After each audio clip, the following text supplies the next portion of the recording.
hospital has changed. So we've come here to secretly film in this institution about 20 miles away from the centre of Bucharest, where young men and women are sharing the same rooms in inhumane conditions. We found overcrowded rooms filled with a musty odour of sweat and urine. Many are lying in their own faeces. This is the fate for those transferred from children's institutions to adult facilities. The staff tell us they don't know the names or ages of the latest arrivals.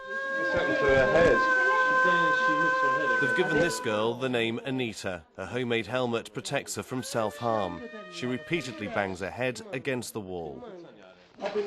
Another new arrival looks desperately thin and he can't talk. The carer explains they suspect he has hepatitis, but we have no methods to check, she says.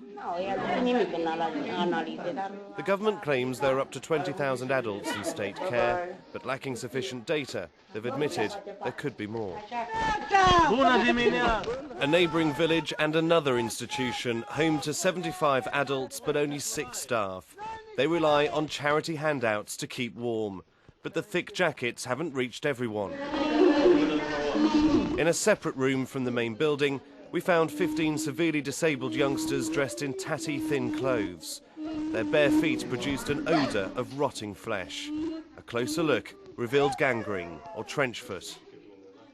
So we've just come into a wooden hut where we found some young adults, very young boys, lacking the very basic needs: shoes, socks, clothes, and their only stimulation is a television set hung on the wall. Institutional staff complained of a lack of resources and training. According to a Romanian human rights group, that has led to a breach of international standards.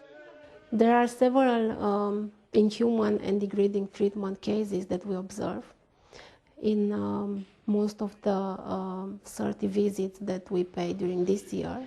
Could some of the young adults we're finding in adult institutions now that are being moved there from children's orphanages be living a near-normal life in a community? With the help, yes, they could live independently or with the help of specialists in the community.